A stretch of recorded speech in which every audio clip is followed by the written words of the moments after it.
This episode is brought to you by Google Gemini. With the Gemini app, you can talk live and have a real-time conversation with an AI assistant. It's great for all kinds of things, like if you want to practice for an upcoming interview, ask for advice on things to do in a new city, or brainstorm creative ideas. And by the way, this script was actually read by Gemini. Download the Gemini app for iOS and Android today. Must be 18 plus to use Gemini Live. This episode is brought to you by Disney's Mufasa, The Lion King. Get tickets now for the ultimate family holiday movie experience. Reunite with the characters you know and the untold story you'd never expect. Witness Mufasa's rise from orphan to king and see how the legendary villain Scar got his name. Disney's Mufasa, The Lion King. In theaters everywhere now. The kingdom awaits.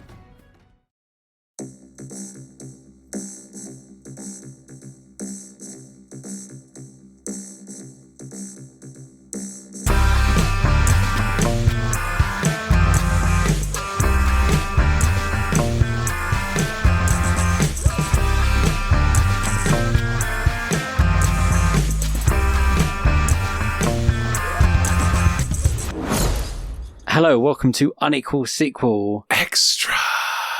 Oh, yes. I joined you on that time. Jazz hands. You did, yeah. We both jazzed hands. Amazing. Yeah, because I've decided to be, what's the word I'm looking for?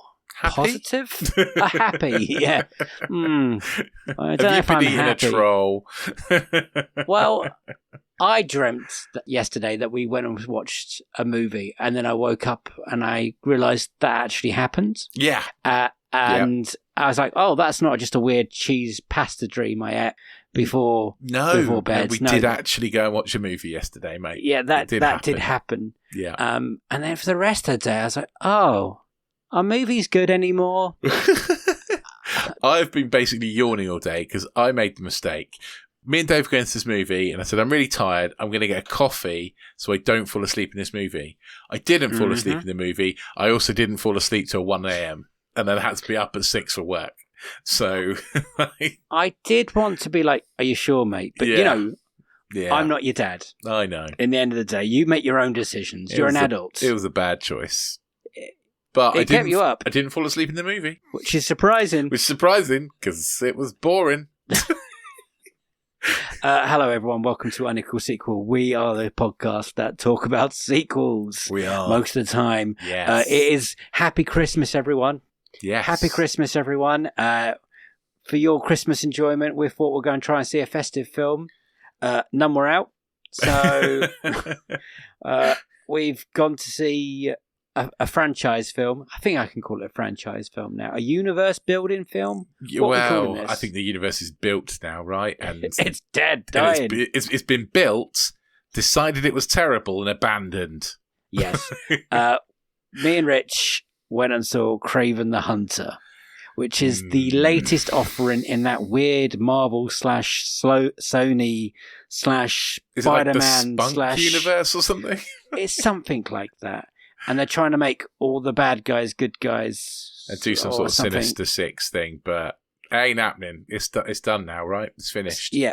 Well, that is what the rumours are, that they're giving up or pausing it. So you never know. It might come back. But so far we've had, oh God, this is it. 3 Venom films. Yes. Morbius. Which was Dreyfus. Madame Web. Yeah. Am I missing any? No, I think that's it. And then Kraven, yeah. I think and then Kraven the Hunter, which has been sitting on the shelf for 2 years now, right?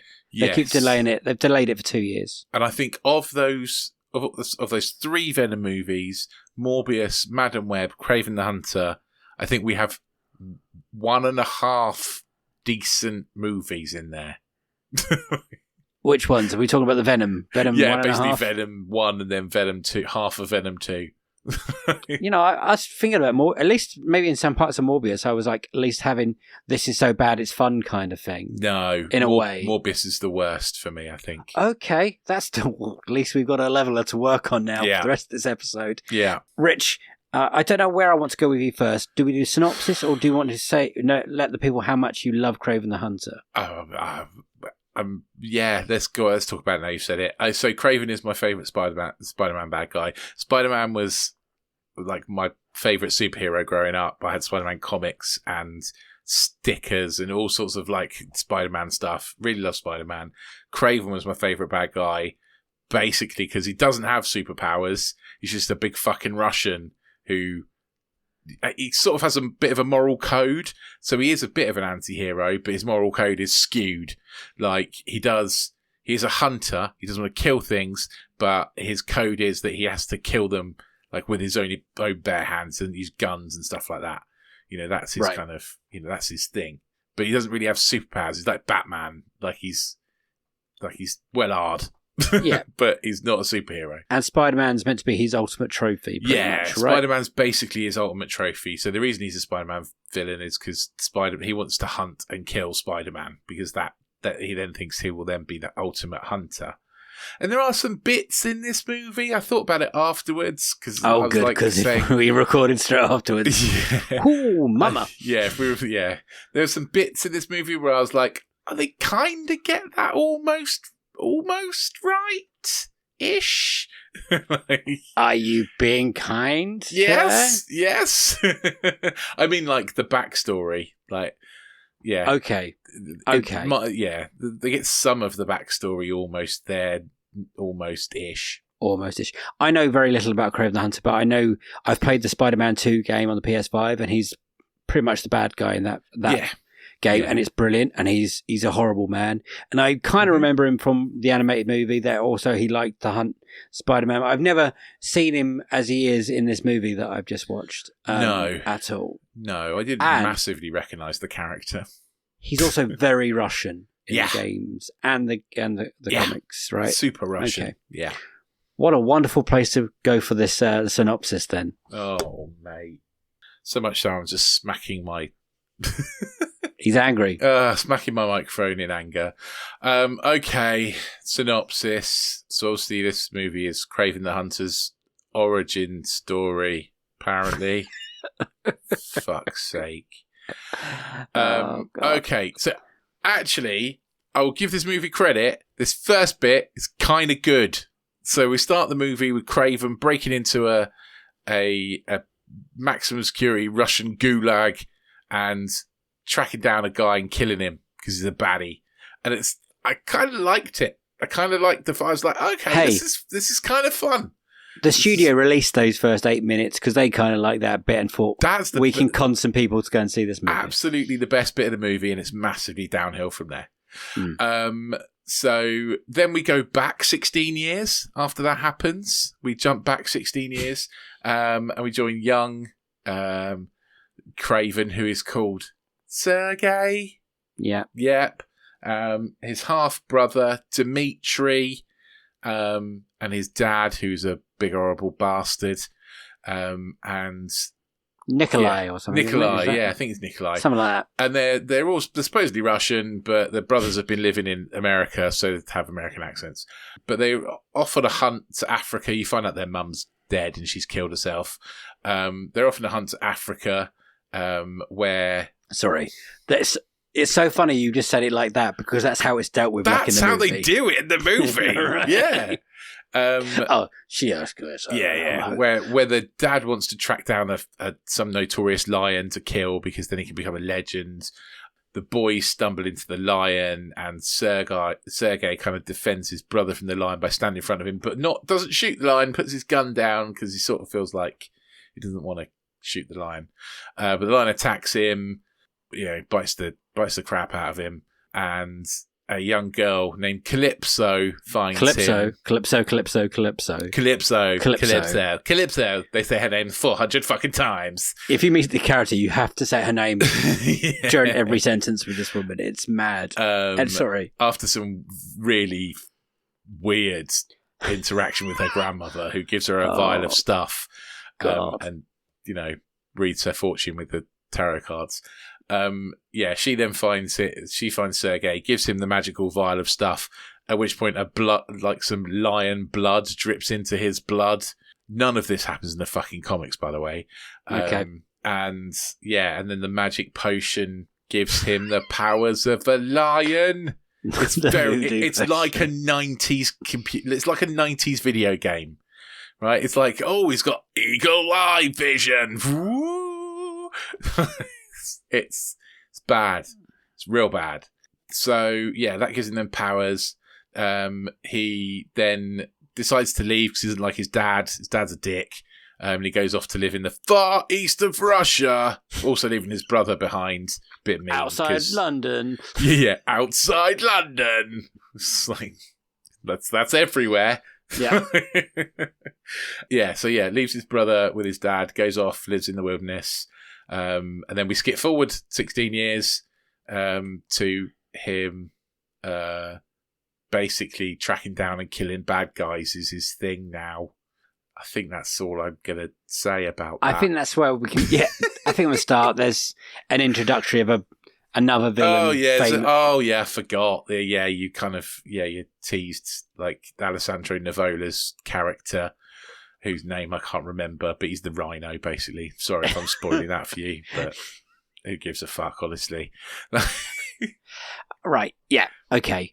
I think you've gathered what we thought of this film, but going in, expectations were so low. Oh, yeah, incredibly low, and it still managed to be even worse.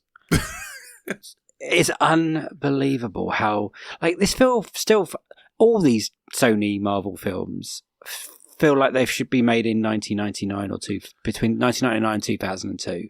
I don't, yes, yeah, 100%. This felt like an early noughties kind of movie. Right, and looked like one. And I think if it was an early noughties movie, you'd probably get some dickheads going, "Oh, I think you'll find it's not as bad as you remember." Yeah, those kind of dudes. It is that bad. It's bad. It's bad with a dollop of bad on top. It's a shambles. I was hoping to go into it at least have fun with it. You know, like the early Venom films. And I went in knowing what this film was going to be. And I think Rich prepared himself, not like Venom 3. He knew what he was going to. So you haven't got the anger, maybe the Venom review. No, I haven't got the anger. It was just really quite boring and stupid. It is, yes. It is done in, the film is in 3-4 sections. And there's the great 8 minutes at the beginning in the prison. And that's great. Mm-hmm. We haven't actually said who's in this film yet. Aaron Taylor Johnson is in this movie as Kraven the Hunter. Yeah. Russell Crowe plays the dad. Yeah. Fred Hetchinger. We struggled from a Gladiator 2 recently. Yeah. He plays the brother, Dimitri. Who else is? who's the woman? Ariana DeBus. Yeah, Ariana DeBus. Yeah, plays Calypso. Yes, and she's. At one point, won an Oscar. I was going to say, at one point, Dave leaned over to him and went, "She's won a fucking Oscar!" Because, and I've seen her be brilliant. The delivery, this is not that performance. Honestly,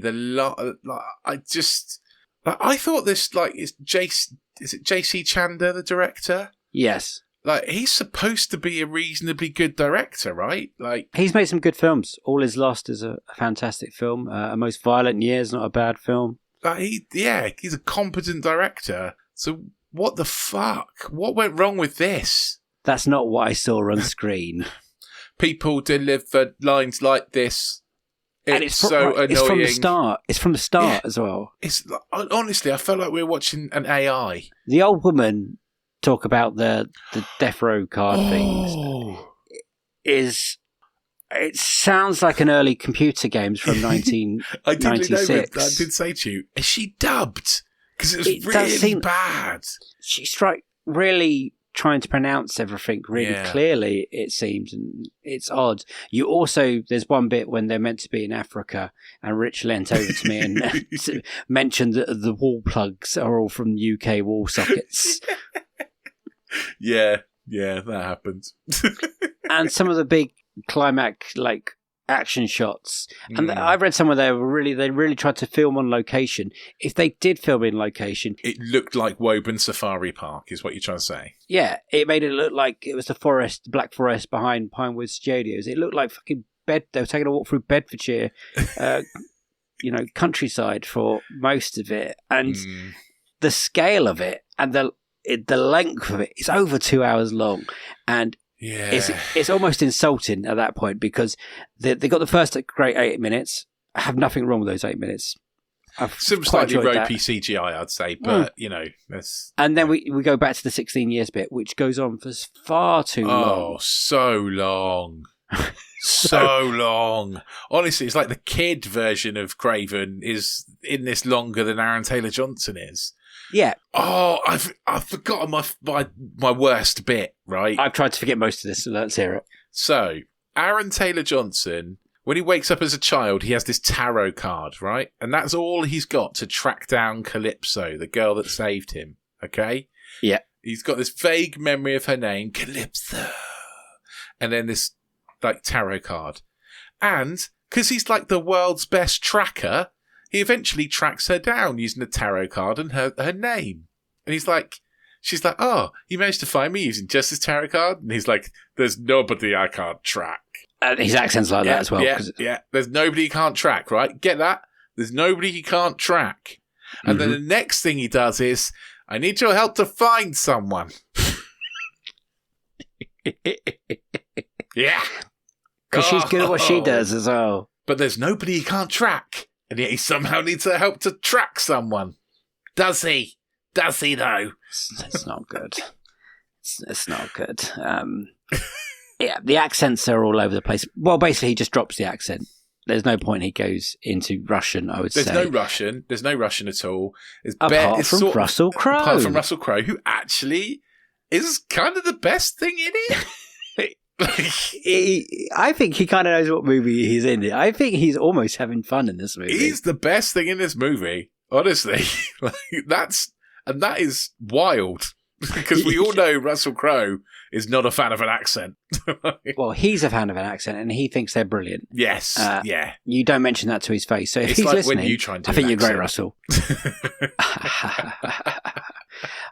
Russian. Can I do Russian? I don't think I can do Russian. Oh, Vladimir. No.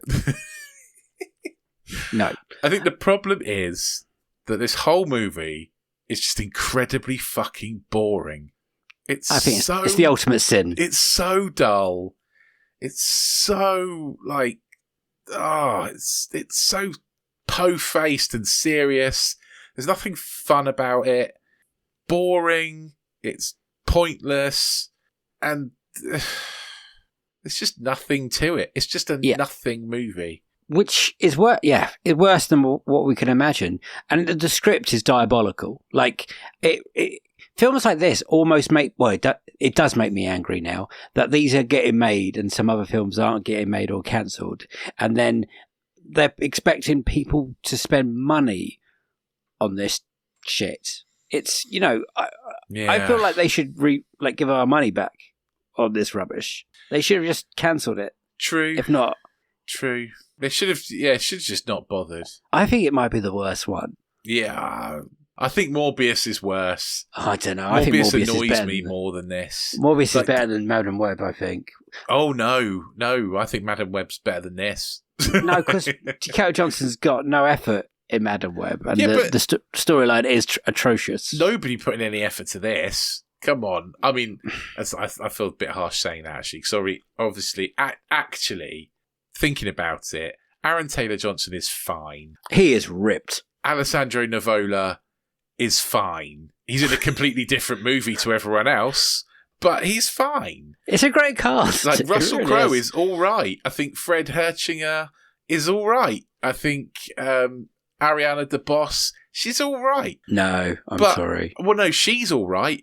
I think her, whatever the fuck script she's reading is written by a 2-year-old. The bit where she suddenly realises there's people in her office. Oh, yeah. There's 5 guys here who look like they shouldn't be here. What, 5 guys in suits in an office in Everyone's London? wearing suits. Yeah. How do they look like they shouldn't be there? They're very vague with every location. It's always everything is just outside vague. London or Eastern Russia or Western Russia or... There are 3 baddies basically in this movie. Oh, right? we haven't even mentioned the foreigner. Oh yeah, that's where I want to get to. That is the most pointless fucking thing I've ever seen ever. So you asked me about the foreigner, and I couldn't remember. I did research, yeah. If there was a baddie in Spider-Man called the Foreigner, and I was thinking about it for ages, and I'm like, I think there is, but I don't think he's got like the mind-bendy powers. I think he's just an assassin. Like, I don't think he has the kind of weird. I can tell what it says powers on this guy has. on Wikipedia if you want. And this isn't spoilers to everyone on what happens. This is just us trying to make sense of a. It's of all a, of over a bad by the middle. Like, this guy's dead by the middle. So, well, that is a spoiler. well, yeah, guess so. But, We were doing so well. okay, So I might have spoiled it, but also, don't watch this movie. You don't need it spoiled because you shouldn't be going to watch it because it's shit. Yeah. So the foreigner, this character, this is according to Wikipedia. So, Yeah. you know. Okay. He possesses a near mystical ability to place an opponent in a 10-second hypnotic trance through eye contact, which makes the opponent believe the foreigner can move faster than the eye can see. He has hypnotized Spider-Man in this fashion, which left Spider-Man disoriented or in a light trance for a few seconds while the foreigner ran away at what seemed to be nearly superhuman speed. I don't remember that, but I barely remember that character from Spider-Man anyway. So... And you wouldn't remember him for this movie because he's pointless. There's also a mention of the Doctor, that Doctor person. Oh, yeah. Yep, okay, more research, because none of this is described in the movie, so you have to go and do your own digging. Yeah. It's a bad guy. The original and best incarnation is someone called Miles Warren, and they play a character called the Jackal. Okay. Does that mean anything to you? Yeah, sort of. Sort of rings a bell. He was originally introduced at The Amazing Spider-Man 31 as a professor at the fictional Empire State University. Later storylines established him as also being a scientist researching genetics and biochemistry and revealed an unhealthy romantic obsession he had for Gwen Stacy. Oh, okay. So the whole biochemistry and genetics is where these characters in Kraven are talking about, I would say, because there's two people that talk about the Doctor, right? Right, okay. Which we'll never get to. And also, the Calypso character has no closing for... Oh, no, I mean, so what I remember of Calypso from the comics is that I'm pretty sure Kraven kind of has a thing, like a love affair with a voodoo princess called Calypso, who does give him, like, stuff to make him stronger, like a power, like a thing to make him stronger. Okay, well, there's something. It doesn't turn him into lion and give him lion powers. Well, the lion bleeding on him with the voodoo magic is done tragically bad in this film. It's all bad. It's all very bad. But the foreigner character, basically pointless, dies in a pointless way. Like, there's nothing interesting about him at all. I think what would have made this better is if Aaron Taylor-Johnson's Kraven had kind of been away for a while, come back to find that his brother had been completely corrupted and actually his brother was really evil. Like, that would be more interesting. The best dynamics in this family are the brother, or even more with the father, or even stuff with the mother. Yeah. Any of that stuff. The mum stuff, just gone. Don't even mention it again. Let's talk about spiders in the middle of she didn't like spiders or something. Yeah. Maybe it's a Spider-Man hint or something, I don't know. Oh, yeah, didn't think about that. Didn't even trigger. But yeah, I was still angry at that point. I mean, Kraven is half brother to the Chameleon in the comics as well. So okay, that's good to know. But then when the way they do the Chameleon is really bad, like really, really bad, and only in the last like 5-10 seconds of the movie. There's a bit when you think the movie's ending and it doesn't end. And I was furious. Yeah. I was furious. Yeah. I was like, how are we still going at this point? I really don't know. It's... But what I had a real problem with as well was the tone, I would say, because it's trying to make an R-rated, but that doesn't really get going until the last act, where Calypso gets to say motherfucker and fuck twice. And then the one trap where the man gets split in half. Yeah, that is bad. It's it's a little bit so out of the blue from the rest. I know there's other part of the movie where people get stabbed and stuff, and that's something. But when a man gets ripped apart, I was like, oh, whoa. Okay, where's that film been for all of this film? But it's all just so, like, convoluted and it's all over the place. shoehorned in, isn't it? Everything's like, just doing this thing because of the thing, and there's the thing, and every bit of dialogue's fucking exposition, and it's like, we're doing this thing because of this thing, and you're like, shut up! It's so badly handled. I know what you're doing. I'm watching the fucking movie. You don't have to describe what you're doing. It's really fucking annoying. Like, stop it. Give me some credit.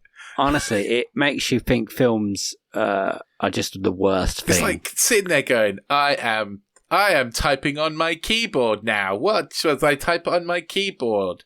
It's like, I know what you're doing. I can see. You don't have to tell me at the same time. This episode is brought to you by AWS. Amazon Q Business is the new generative AI assistant from AWS. Many tasks can make business slow, like wading through mud. Help! Luckily, there's a faster, easier, less messy choice. Amazon Q can securely understand your business data to help you streamline tasks, like summarizing quarterly results or doing complex analyses in no time. Q got this. Learn what Amazon Q Business can do for you at aws.com/learn more. This episode is brought to you by Amazon Prime. There's nothing sweeter than baking cookies during the holidays. With Prime, I get all my ingredients delivered right to my door, fast and free, no last-minute store trips needed. And of course, I blast my favorite holiday playlist on Amazon Music. It's the ultimate soundtrack for creating unforgettable memories. From streaming to shopping, it's on Prime. Visit Amazon.com/Prime to get more out of whatever you're into. This episode is brought to you by LifeLock. The holidays mean more travel, more shopping, more time online, and more personal info in places that could expose you to identity theft. That's why LifeLock monitors millions of data points every second.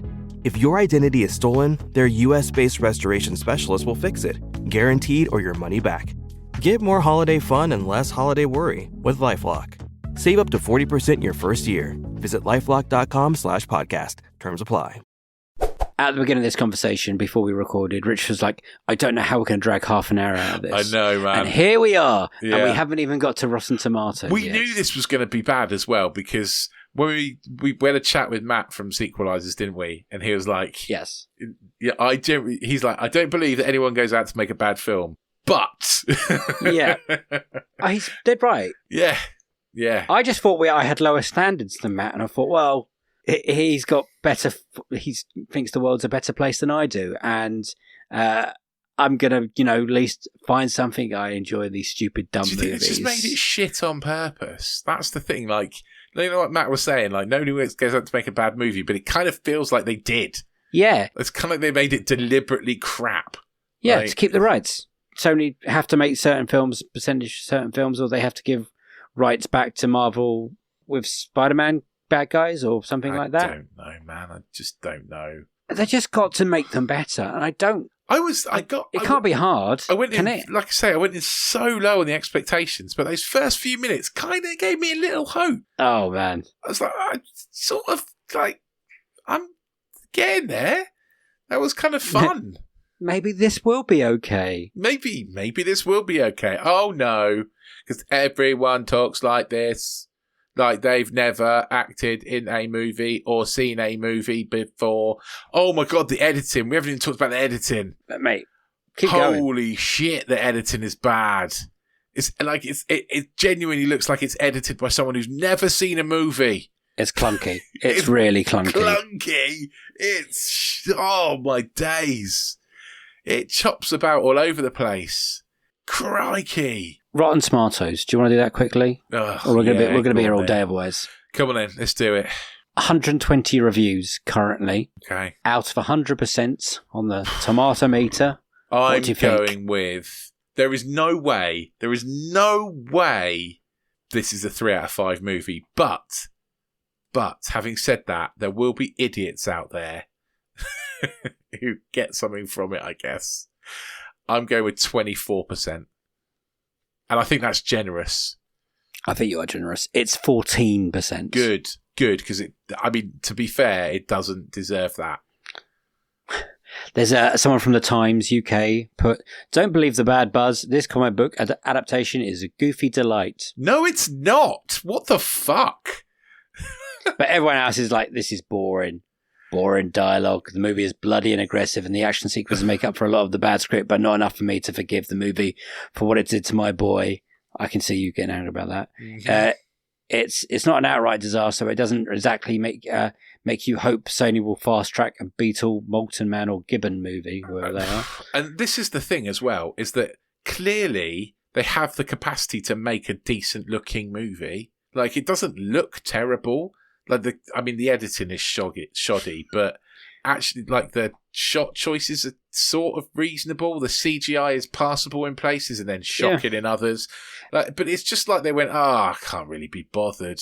It's like, look, we shot some good stuff for half of it, and then we just went, fuck it. Oh, fuck it. I can't be arsed. My favourite review here is, if you're expecting a bad movie, you won't be disappointed. Nice. I like that. That one made me laugh. Yeah. Okay, audience score. Audience score. The popcorn meter. Okay, audience score. I'm always surprised by the audience score. It's weird. 31%. I'm not giving audiences massive credit here, am I? But 73%. Fuck off! No! That's insane. I'm reading some 4 stars, 5 stars here. What is wrong with people? Someone called Nathan. I just don't get all the hate for this movie. Granted, they adapted the character to the screen differently. That was in the comics. I really like the character in the movie a lot. Some of the animal CGI was a little startling, but thought it was fine. Nathan, are you 12? Make a great series. 5 stars. Jesus Christ, Nathan! You just gave... Oh my God, have you ever seen a movie before? Jesus Christ, Nathan. Fuck! Maria, great movie, something different. 5 stars.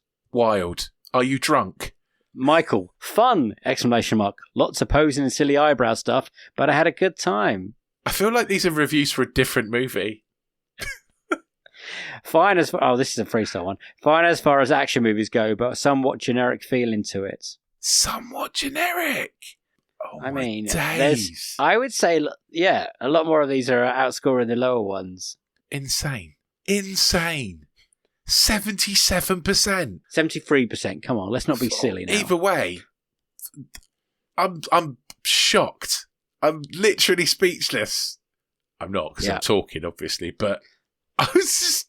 You know, Aaron Taylor-Johnson, he's fine. He's good. He's fine. He's fine. Like, physically, he's there. Yeah, he's physically in the movie, yeah. Spoiler. Do you want to talk about the ending, the last shot? Yeah, why not? The money shot. The boring bit. The bit you can't believe they even had the bit that's in the trailer, to do. you mean? Is it in the trailer when he sits down on the seat? Yeah. Oh, right. It's in the end of the trailer. Where he does the classic Kraven pose. Yeah. You know, like... and just an average chair in front of an IKEA mirror. Yeah, pretty much. Because his dad's left in him a vest. I didn't really get the point of that at all. I think it was meant to make fans happy. Hey, next time he's going to be the fucking bad guy. He didn't have leopard print trousers on, so it wasn't a complete outfit. But, you know, whatever. Well... Dare I ask you to score, and I'm going to find out what we gave in others actually quickly. So okay, I would rather watch this again than Morbius. That is mad to me. I know it is, but I hated Morbius so much. Morbius, you gave 2. Did I? Fuck! No! Yeah. Past Rich is an idiot. Madame Web, you gave half. I think this is worse than Madame Web, but better than Morbius. What's wrong with me? Okay. They made a thing, so they get something for that. I think it's got to be half a star, right? It's a half out of 7. Because the last few things we've kind of agreed on, the last few films, and I don't like doing that. And I think it's worse than Madame Web, and I gave Madame Web 1. Okay. I think this might be the worst film of the year, and... the way it physically made me angry and rolled my eyes, and me and you just commented it throughout to each other. We were those annoying people that talked a lot through it, I think. We were very much in the corner by ourselves. Yeah, true. I have to say that. But like you said, they made a thing, but it's almost insulting that they made the thing. Do you know what I mean? It does make me wonder how bad Batgirl must have been that got cancelled and this different came studios. out. Different studios, obviously. I know what you mean. Different situations, but like, how bad must that movie have been when dross like this is out there? Ugh. I know, right? Happy Christmas, everyone. So you're giving it half, are you? I think I'm giving it half as well. I can't give it more than 1. That's what I gave Madame Web. And there's parts of Madame Web I can't believe more. I gave Morbius 2. I must have been smoking something that day. I gave Morbius 2, and I agree. I stand by that one. No. You know, being a critic's hard. Yeah, you're right. Because I revise my opinion all the time. Every time I see something new, it makes me like question what I've seen before, I guess. We did Morbius very early on in the podcast as well. Yeah, true. So, you know, you hadn't quite settled into your way of being a critic. Yeah. And you've been harsh on a lot of other films than me, to be honest. Oh, yeah. Like, yeah. I have been too harsh on some films, I would say.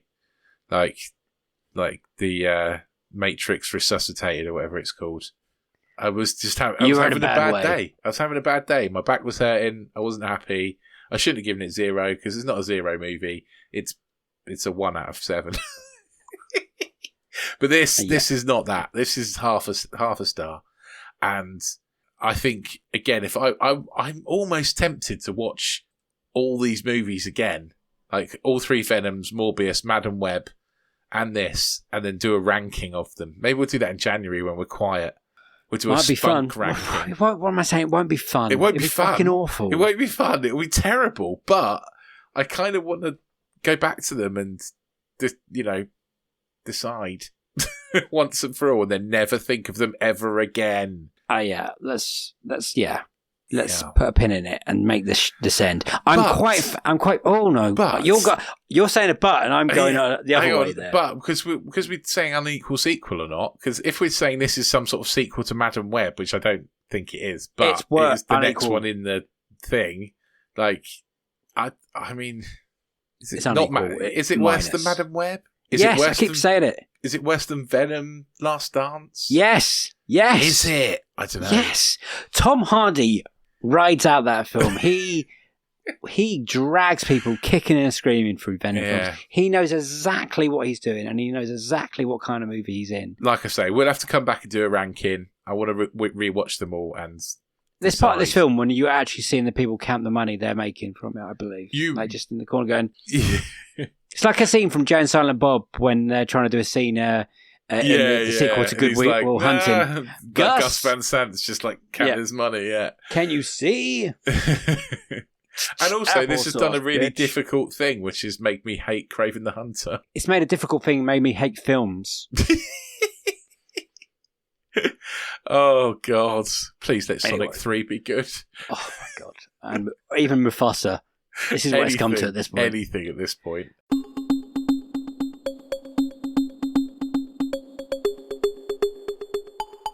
Please, if you watched it, let us know. We're not going mad, that this is the worst thing in the world. Get in touch with us. Get on the social media. Search Unequal Sequel and you'll find us. We're on all of them, even the bad one. But we are coming off it, so, we don't tend to use it very often. But we just can't leave just yet because we're waiting on replies and stuff. So, yeah, do get in touch. Let us know what you thought of Kraven the Hunter. But what I would suggest is if you haven't seen Kraven the Hunter, don't. Just don't. It's fine. It's not a recommendation. You don't need to. It's okay. Yeah, so, get in touch. Let us know.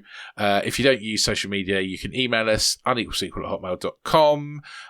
If you really, really love us, you can get yourself onto Another Slice. So it's anotherslice.com/unequalsequel, and you can join us in our subscription service for just $2.99 a month, where you'll get an extra bit to all of our interview episodes called the Sequel Sessions. You'll get Disenfranchised, and you'll get Box Set Mentality. And if you do, it means you're going to get an extra bonus on Christmas Day.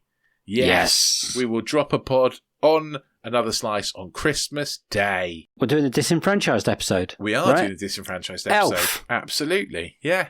So, join us on Christmas Day over on Another Slice. Also, very special Christmas episode coming on Monday.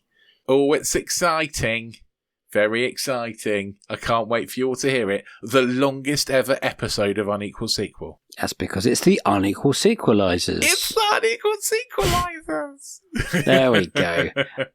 We had a lovely time in Norwich recording with the Sequelizers gang. We did. We laughed a lot. If it's half as funny as we was to record, then it's everyone's in for a real treat, because we had the best time doing it. Hopefully lots of you have seen our ugly mugs in our video. Sorry if you weren't prepared to see our ugly mugs in a video. But, We've been having a conversation about whether we should have our faces on the podcast artwork. And I think what we've come to is no. No. Basically.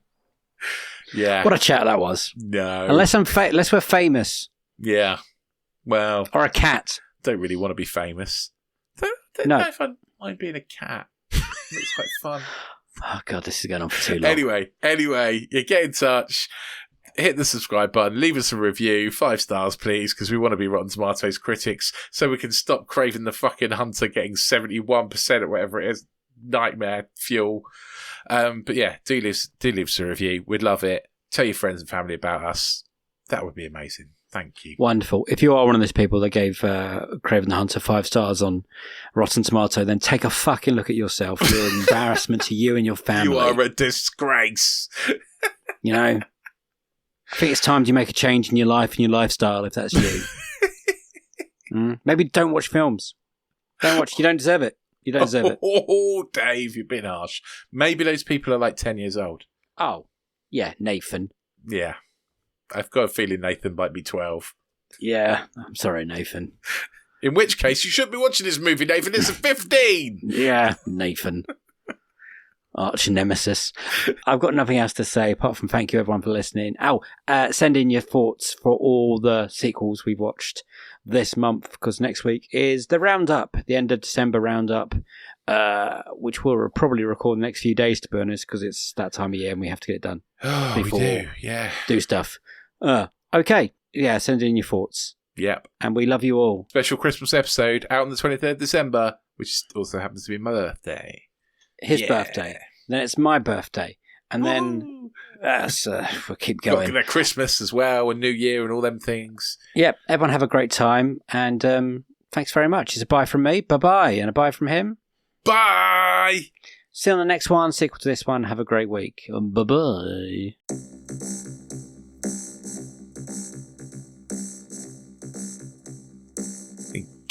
We're a bit wayward at the end there. Somewhat of a chaotic episode. Hey, that's how we roll. I think it's a chaotic episode because it's a chaotic film, and it's coming to a chaotic end from that chaotic Sony Marvel franchise.